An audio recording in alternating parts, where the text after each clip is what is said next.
أعوذ بالله من الشيطان الرجيم بسم الله الرحمن الرحيم وإن نكثوا أيمانهم من بعد عهدهم وطعنوا في دينكم فقاتلوا أئمة الكفر إنهم لا أيمان لهم لعلهم ينتهون ألا تقاتلون قوما نكثوا أيمانهم وهموا بإخراج الرسول وهم بدؤوكم أول مرة أتخشونهم فالله أحق أن تخشوه إن كنتم مؤمنين.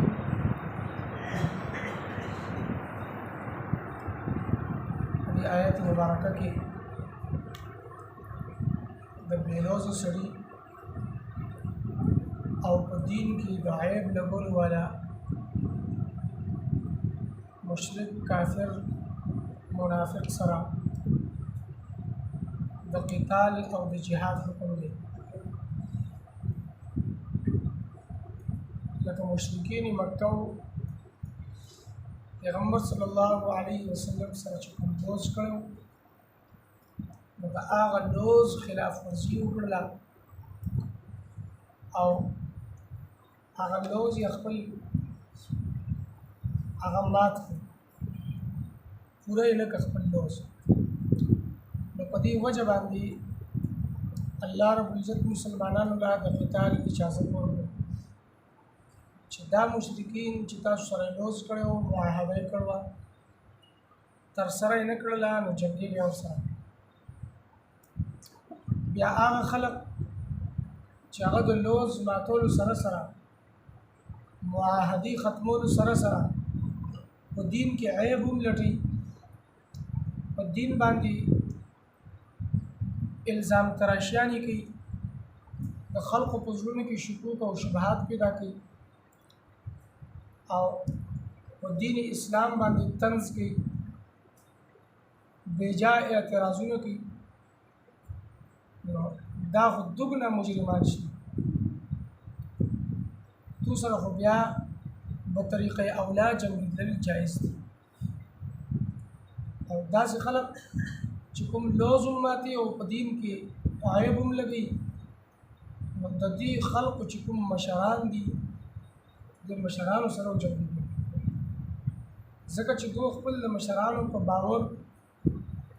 او د هغې په مدد سره او په مرستې سره د اسلام خلاف ورزي او د اسلام سره دشمني کوي. دا د دوی د مشرانو طریقه ده هغه ورته دا حکم کوي او دا لارې ورته هغه ښیي دا مشورې ولا هغه ورکوي نو دا مشران یې ووژني مشرانو سره یې وجنګېږي. فقاتلو ائمة الکفر د کفر سرداران ووژني وجنګېږي ورسره قتال ورسره کوي انهم لا ایمان لهم لعلهم ينتهون.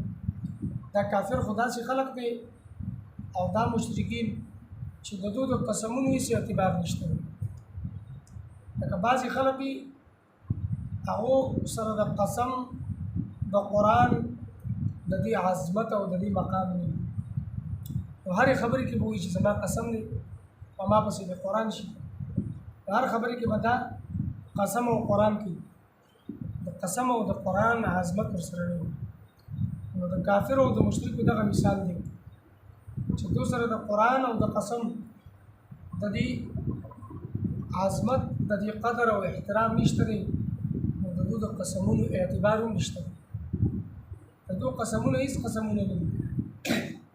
تاسو ورسره وجنګېږئ لعلهم ینتهون چې دوی خپل د کفر نه باز راشي د شرک نه باز راشي. الا تقاتلون قوما نکثوا ایمانهم په دې آیت کې خبرداری دی چې څنګه به تاسو نه جنګېږئ هغه خلکو سره چې هغو خپل لوزونه خپل قسمونه مات کړي وهموا باخراج الرسول. بل جرم یې دا دی چې پیغمبر صلی الله علیه وسلم مکې نه په مدینې هجرت باندې هم مجبوره کړی د مکې نه وختل دی وهم بدؤوکم اول مرة او ابتدا هم دو کړ ده د دشمنۍ او د جنګېدو معاهده هم ختمه کړله تاسو سره د جنګ ابتدا هم دو کړ ده نو بیا به څنګه نه جنګېږي. اتخشونهم که تاسو نه جنګېږئ نو تاسو د یری په وجه نه جنګېږئ چې دوی نه یریږئ دوی به تاسو ووژني او تاسو به کمزوري شئ فالله احق ان تخشوا یری حقدار خو یو الله دی چې انسان د الله نه یریږي او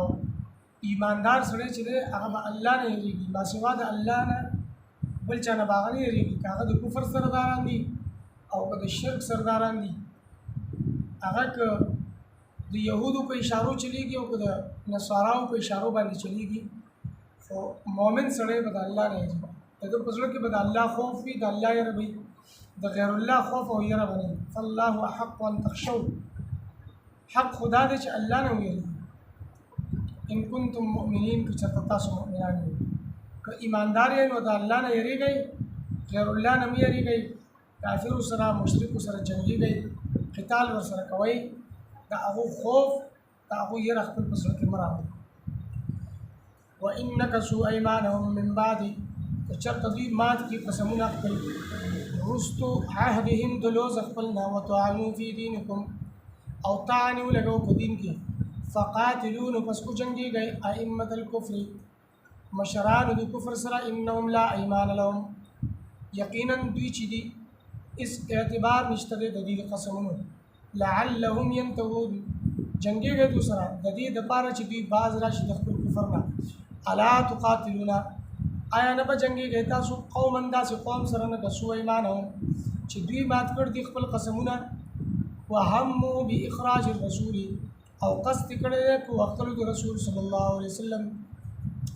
وهم بدؤوکم اول مرة او دوی ابتدا کړ د تاسو سره د جنګ او د دشمنۍ اول مرة په اول ځل اتخشونهم آیا یریږئ تاسو دوی نه فالله احق ان تخشوه پس الله رب العزت زیات حقدار دی چې تاسو د هغه نه ویریږئ ان کنتم مؤمنین که چېرته تاسو مؤمنان یئ